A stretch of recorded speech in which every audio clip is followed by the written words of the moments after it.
Alrighty, baseball season is quickly approaching for 2026, and I am going to eventually break down every position in 2026 fantasy baseball, and I'm going to start with catcher. I'm going to jump right into it because it'll probably be a little bit of a long one here. But number one, I am going to go with Cal Raleigh. It's pretty obvious why he should be the number one catcher going into 2026. Last year, 60 home runs for a catcher, which was pretty remarkable.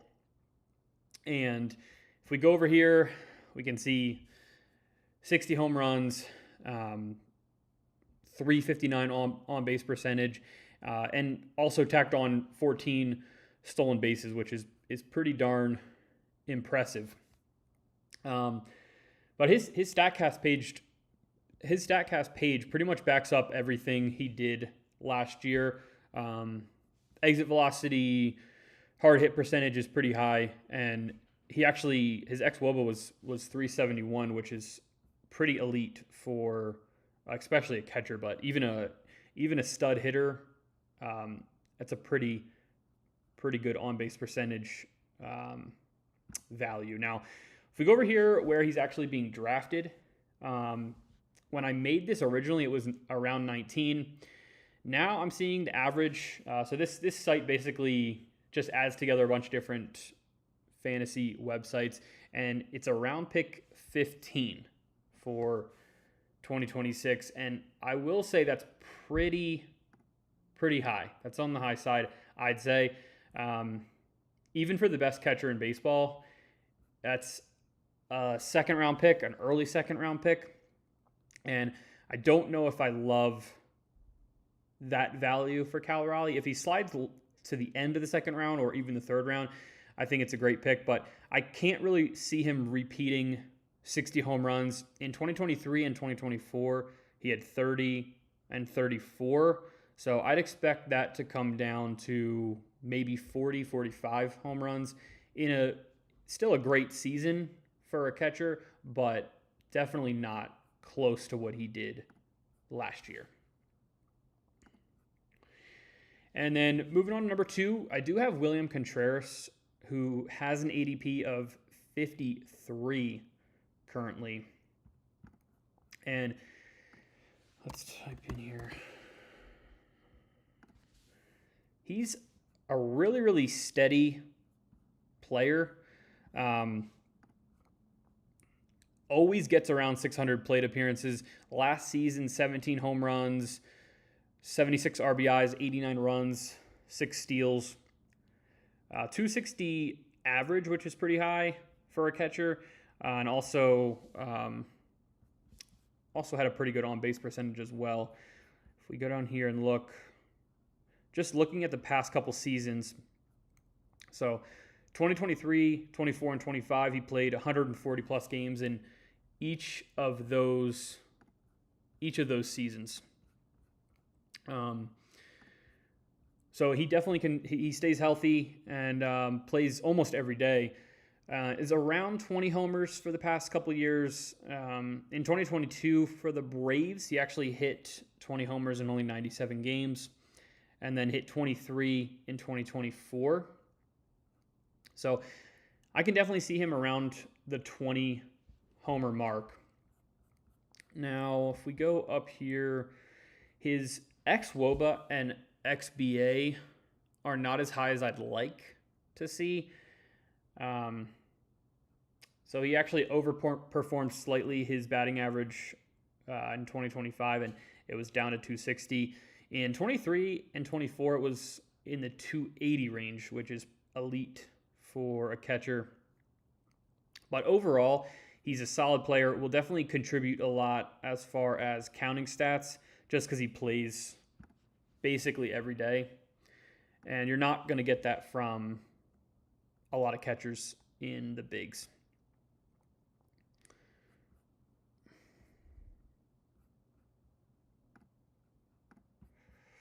And then currently ADP of 57. I think that's actually a pretty good value for William Contreras. And then at 3, I do have Ben Rice for the New York Yankees at number 3. Now, his ADP is a little bit lower than Contreras, 64, but he is catcher 3 currently, and that's definitely moved up in recent weeks. But this is really why. If you go over to his StatCast page, it's amazing. In 2025, 26 home runs, hit 255 with a 337 on base percentage. And if he plays every day, he could potentially be catcher 1 in all of baseball. His righty-lefty splits are a little concerning. Versus lefties, he hits around 200, but that definitely has room to grow. And then against righties, he's just insane. xWOBA of 394 last year, and then xBA at 283. So he actually really significantly underperformed what he did in 2025. At least the underlying metrics say that. And then as far as exit velo, hard hit percentage, they're all elite numbers, 95, 97 percentile for both of those. I think he can definitely hit 30 home runs in a full season. Let's see how many games. I'm not sure how many games he played. 2020. Yeah, 2025, he played 138 games. So even if that comes up to like 150-ish games, I think he can get to 30 home runs pretty easily. Just by looking at his underlying metrics, he hits the ball super hard. I think he could be a potential breakout this year. And this is also right in line with the ADP, 64, third catcher off the board. And then at 4, I do have Shea Langoliers for the Sacramento Oakland Athletics. His ADP right now is around 74, so it's actually a little bit down from what I have here. It looks like Rice and Langoliers kind of corrected themselves as far as ADP goes, so they kind of switched spots. If we go over here, you can see that around 66 overall. And then if we go over to his StatCast page, it's not crazy, but past 3 years, 22 home runs, 29 home runs, 31 home runs. He definitely provides some power. Bat speed's pretty good, 74th percentile last year. And then exit velo barrel percentage is pretty good. The one thing I do have a little concern about is his batting average. 2023, he hit 205. 24, he hit 224. But I think this could be elevated a little bit just because of the stadium he plays in. So for this upcoming season, I think it could still benefit him as far as his on-base percentage and average. So I don't think this is a bad pick here at the 4th spot, because I think his average will still be elevated in that minor league ballpark. And in 2025, he did only play 123 games. I could see his numbers increasing a lot if he stays healthy. He could potentially get 80, 85 runs, 80, 85 RBIs, around 30 homers. So this is a solid catcher 4 in a really strong overall catcher class. And then here at number 5, I do have Hunter Goodman. His ADP was 77 as of making this. Let's go see what it's actually at now. So 75, up 2 spots. Another catcher who hits just in a really good ballpark. We can see here, he has a decent StatCast page, high bat speed, still pretty young, only 26. So definitely still some room to grow, and did hit 31 homers last year in Colorado. Now, if we go to his home and away splits,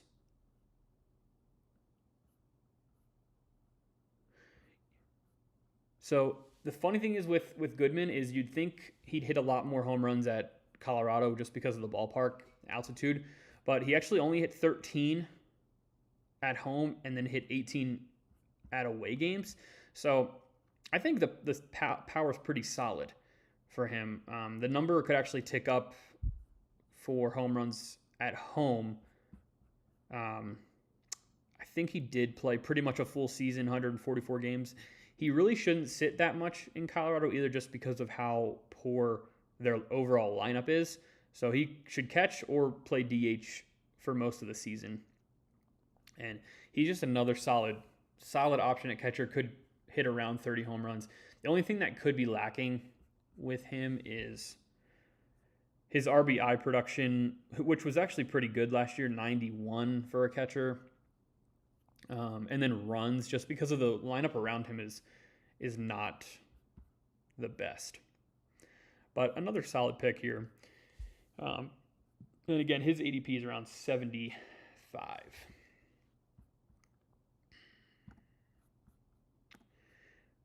And then at 6, last one on this page here, I do have Augustin Ramirez for Miami. Now, his ADP is a little further down than the rest of these guys, so I'd definitely wait if you're going to take him, but I do rank him higher than a couple other catchers. So his ADP is 108 currently, and let's get into why I like him once this loads here.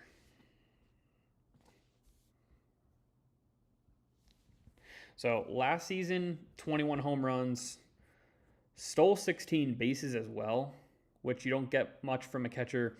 72 runs, 67 RBIs, and then 231 average, 287 on base percentage. And I think the reason I like him so much is because I think the on base percentage is a little deceiving. He definitely can grow that. His ex-WOBA was 332, and ex-batting average was 259. So the StatCast is saying to add about 30 points to his batting average, and if he does that and plays a full season, I think he is going to be a great catcher, especially for a roto league where steals actually matter. He should play the majority of the games, 136 last year, and that was only because he came up a little bit late. But they don't really have anyone to plug into the DH spot, so if he's not catching, I could see him DHing a lot in this lineup. And let's say the on-base percentage and average come up 20 to 25 points. He's a 255 hitter and a 315, 320 on-base percentage guy, which that's not going to kill you. And then the potential to go like 20-20 at the catcher position, you just can't find much. And nothing's really poor here. He has elite bat speed. Hard hit percentage, exit velocity are relatively high, definitely above average. So I think there's also room to grow in the power department. And he is only 24. And last season it was not a great lineup. So there's definitely room to grow. If we look at ADP though, he's being drafted 9th overall. I have him at 6. Salvador Perez, Drake Baldwin, Will Smith are all being drafted before him. So if I don't get one of those top catchers, if they don't fall to me, then I'm just waiting probably on catcher because there's guys I like down the board a little better than these guys up top. All right, and let's change this out real quick. So move on to 7 through 12. Now, I did put Ivan Herrera on this list, even though he is not currently listed as a catcher because he does not have eligibility yet, but he is going to play some catcher for the Cardinals, and he should get catcher eligibility at some point during the season. And he's a pure stud hitter. 2023, 2024, 2025, on-base percentage above 370 each of those seasons. So if you play in a OBP league, that's excellent. And then last year, he also contributed 19 home runs, 8 stolen bases, and 54 runs, 66 RBIs. And I believe he did not play close to a full season, only 107 games because of some injury he dealt with. If you pace that out, if you add like 40 games to that, he's well over 25 home runs, closing in on 30 home runs. And he's not really being drafted like it. ADP was 164 or around there as of recording this. So you definitely can wait on him, and everything backs it up. xWOBA, xBA are all super high. He hits the ball hard, walks a bunch, has a high on-base percentage, and honestly, still has a high batting average. One of the highest batting average catchers you're going to find, besides like a Will Smith, who has his own trouble staying on the field in a great Dodgers lineup. So I think Ivan Herrera, once he gets catcher eligibility, will be a really solid option as a catcher 1. And then I do have Will Smith at 8 with an ADP around 111. It's 108 currently. And he's a super reliable option. Only thing that's really holding him back is just he's not going to play a full season. His StatCast page is crazy good. Batting average last year was 296. Had a over 400 on base percentage, and did contribute 17 home runs, around 60 runs and RBIs. But he is 30 years old now. I really wouldn't expect more than like 120 games played. The Dodgers lineup's so good, and he'll never hit at DH because of Shohei. So if we go over here, you can see his StatCast page is just crazy. So xBA and xWOBA are they do kind of back up his average and on base percentage. But if we look at 2025 here, only 110 games. Past couple seasons, he's only reached 137. So I really don't see that number going up at all. If anything, I see it going down. He won't play anywhere but catcher because he's not going to play. He's not going to be the DH because of Shohei every game. So there's definitely a high floor for Will Smith, but I don't see a crazy ceiling, which is why I'm really not that interested in him. If he does fall a bunch and I don't have a catcher, I'll obviously take him.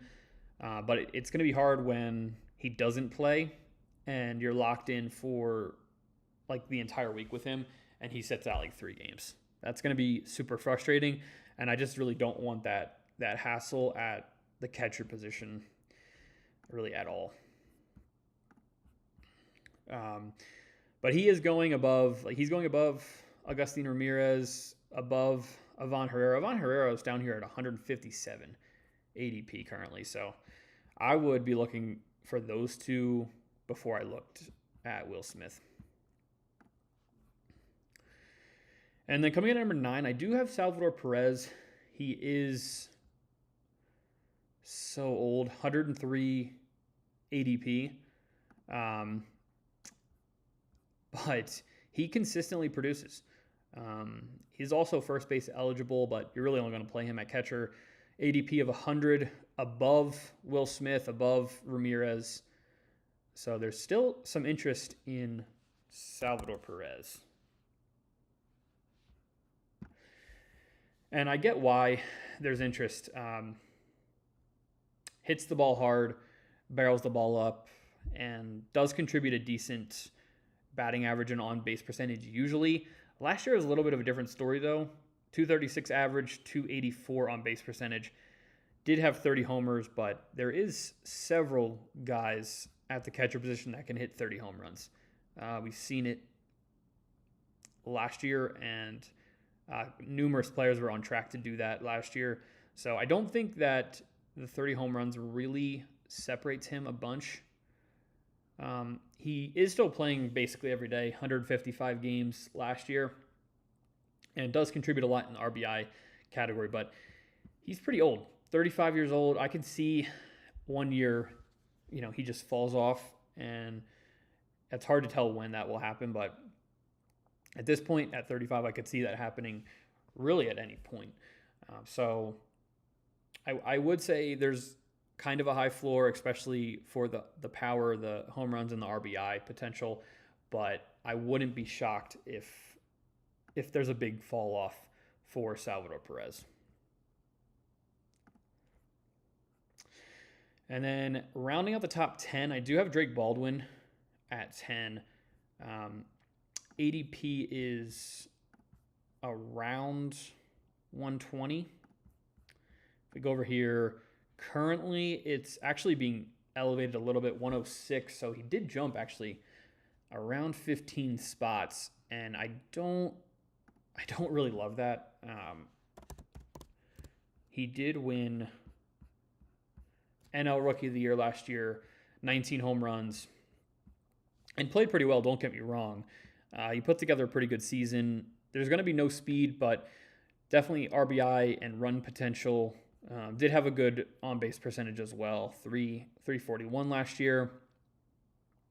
And I could see him hitting 20 home runs. There's no doubt about that. Only played 124 games, and he's still relatively young and should be in a pretty good Braves lineup if they bounce back this season. So I wouldn't be shocked if it's 20 to 25 home runs for Drake Baldwin. But like I said previously, there's guys that can do that. Ivan Herrera can do that. Even Agustin Ramirez can do that with the speed. Baldwin's going to get no speed. So if you do play in a Roto League, I wouldn't count on him stealing any bases. Played 124 games, stole none last year. And doesn't really have a great sprint speed. So you will get power from him, but I don't really see why you would draft him over Salvador Perez. Because Perez last year provided more power and more RBI. And we see here with the ADP, Perez is going above Baldwin.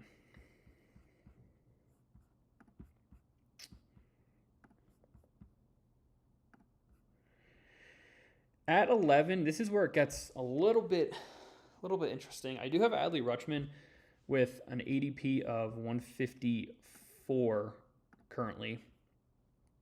And it's right around there now still too.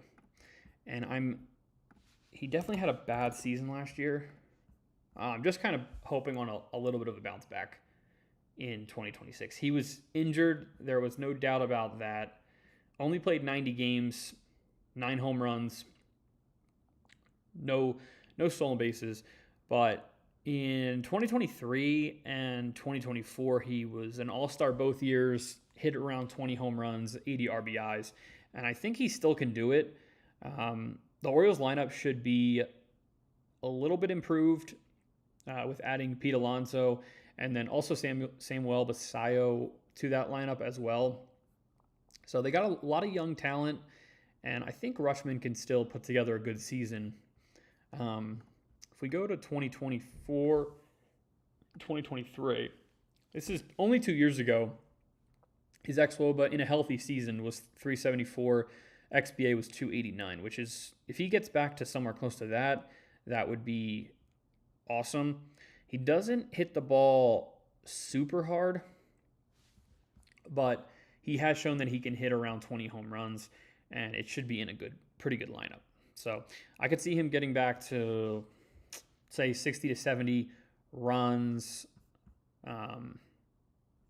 Same with RBIs. He's around 79, 80 in 2024 and 2023. He could do that. That's a solid catcher at 11, and he's probably being drafted actually lower than that. Yeah, in some drafts, he's probably the 12th, 13th catcher. He is 11th in ADP, but I don't mind that for a catcher. I just would probably draft another backup late if you do take a chance on Adley Rutschman. And then at 12, I do have Yainer Diaz, who has an ADP of 152. Currently, it is 150, 151, 152. Same difference around catcher 12.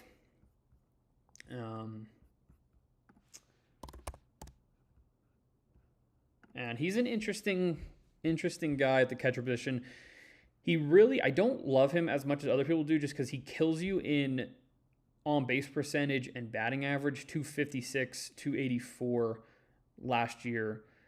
Does have some pop, 20 home runs, but there's really nothing that backs up the power. He doesn't contact the ball that hard. Bat speed's average. Exit velocity is a little below average.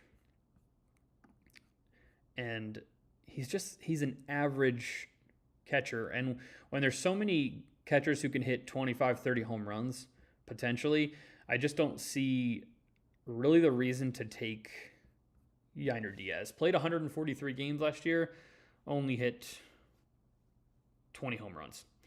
We saw a couple guys last year who only played, 100, 105, 110 games, hit 20 home runs. So, and also the average and the on-base percentage really doesn't help you either.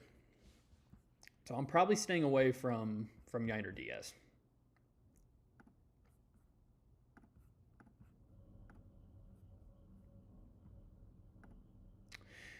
All right, last couple here. At 13, I do have Samuel Basallo, and his ADP is pretty low, 223. If we go to see his current ADP, he is down here at catcher 14, 208. So that's definitely come up a lot since making this. And there's probably just a lot of hype. He was the number one prospect for Baltimore at the catcher position. Struggled when he came up last year, but really didn't play too much. Only 31 games. Did hit 4 home runs. But he struggled. There's no doubt about that. He was the number one prospect for the Orioles, number 7 in MLB Pipeline's top 100. So he definitely has the potential. I think that's probably what a lot of people are banking on, or at least drafting on. And down here at 14, he's in a 12-team league. He's not even a starter. So why not late in the draft? If you're taking 2 guys down here that are below 10-ish, there's really no risk at just taking a flyer on two of those guys, like pairing a Basallo with Rutschman or a Basallo with Herrera, who I really like. Like, that's a really good option if you don't get one of these top 5 catchers.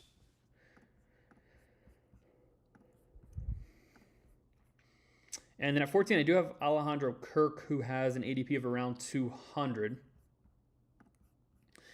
And it's actually come up since then, around 189. I do like Basallo over Kirk, just because there's actual, I think there's actual upside. Now, his Kirk StatCast page is pretty red. It looks great. I mean, xWOBA is 359, XBA is 278, which is pretty high for a catcher, especially at this tier. But if we look at his past seasons, there's nothing that really jumps out to me. His career high in home runs was last year at 15. Now, it looks like he should be impacting the ball much harder, but his barrel percentage is low, sweet spot percentage is low, bat speed's average for a catcher, well, overall for a player. So he really doesn't make really super hard contact with the ball. That's why his home runs are lagging a little bit. But if you're looking for a guy late in the draft who can provide some average and on-base percentage, it's not a terrible option. I just wouldn't be counting on any stolen bases and a lower number of home runs. He also does not score runs at all. 45 runs in 130 games. His high is 59 in 139 games. So that's super low for any player, even a catcher. So just something to be cautious about if drafting Alejandro Kirk. And then here's where I kind of get into the flyer upsidey catcher plays. I do have Kyle Teal at 15, who has an ADP of around 235. If we go over to look at his StatCast page,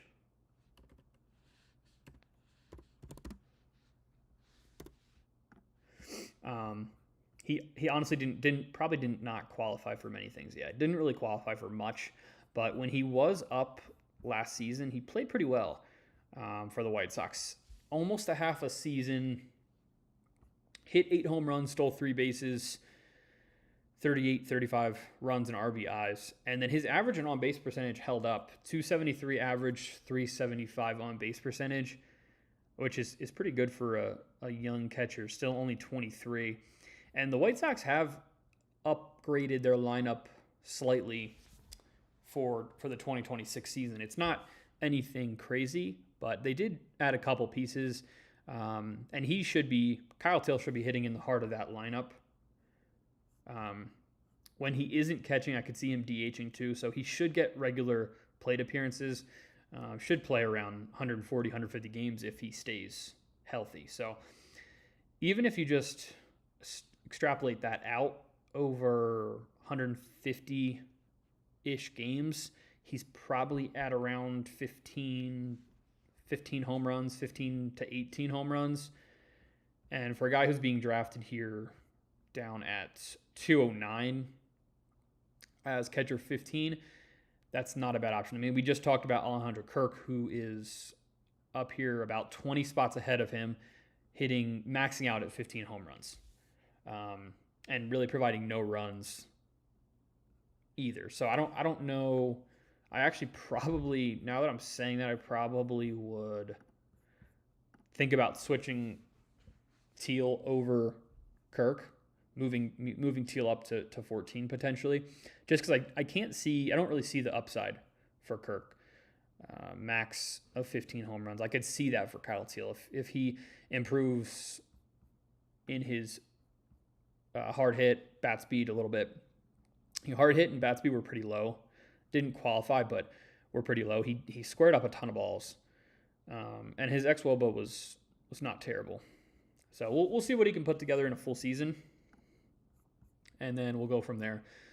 16, I do have Gabriel Moreno for the Diamondbacks.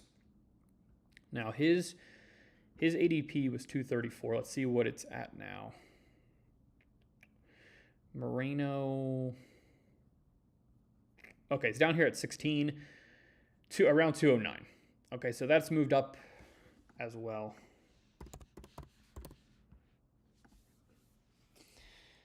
Didn't qualify for StatCast. A bunch of his stuff didn't qualify just because I don't think he was healthy in 2025. Now only played 83 games, hit 9 home runs, did steal 2 bases. Runs and RBIs were right around 40 as well. He went on the 60-day IL last season. Doesn't really hit the ball hard. That's the one thing with Moreno. He doesn't really, bat speed's low. Barrel percentage is low. But he does get on base. 279 XBA, 285 batting average last year. And he had a 284 average in 2023, so he can definitely do that. If you're in a roto league that average matters or on-base percentage matters, he's a solid option. But he's just not gonna contribute much with his counting stats. Not gonna steal a ton of bases, although he did steal 6 in 2023 in a full season.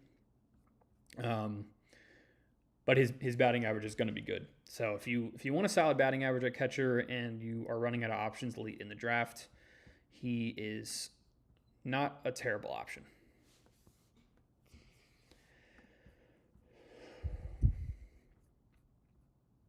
All right, 17. I do have Francisco Alvarez with the New York Mets.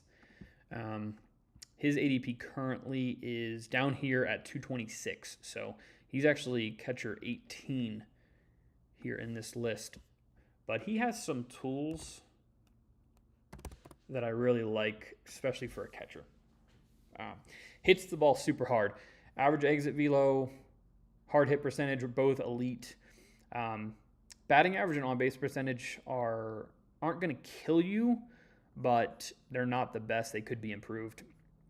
His xWOB was 326, xBA was 229, so expected batting average was really low, although he has big-time power upside. 2025, he only played 76 games, still hit 11 home runs. 2023, he played a semi-full season, 123 games, hit 25 home runs. So he has the upside to hit 25 home runs, contribute a bunch of RBIs and runs if he stays healthy. But that year also, to note, his average really suffered. On-base percentage was not good either. But he is still only 24 years old. So this will be his 5th MLB season technically, and he's still only 24 years old. So if you're looking for a flyer late in the draft, I would consider taking the young catcher here who has 25 homer upside, 25 to 30 homer upside if he can stay healthy for a full season, honestly. And when you hit 25 home runs, there's going to be a lot of RBIs that come with that as well. And then to wrap up this catcher list, I do have at 18 Carter Jensen, who is another flyer type option, a really young option. He's going to be all the way down here at 19 with Alvarez, 235 ADP currently. And the reason I do like him, he was the number 1 prospect for Kansas City. Only 22 years old, did get a little bit of a taste in the majors last season. Played 20 games, hit 3 homers, and he did not qualify for a lot of these metrics, but he hit the ball really hard. His expected on-base percentage was over 440, and he did hit 300 with a 391 on-base percentage in those 20 games. So if he can hit somewhere close to the 300 mark, that would be awesome for a catcher who's almost the 20th catcher off the board. This is really just a high upside play at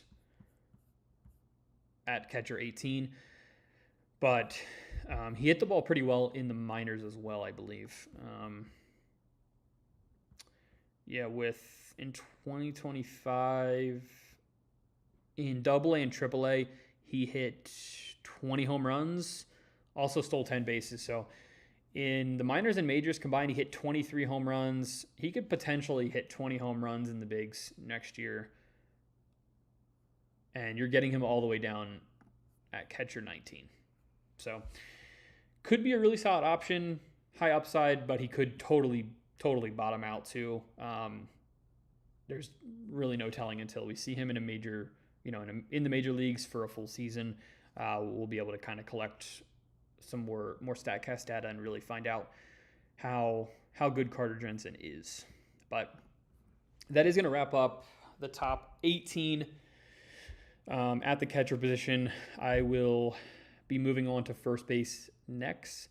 But if you did enjoy this, hit the like button, subscribe for more.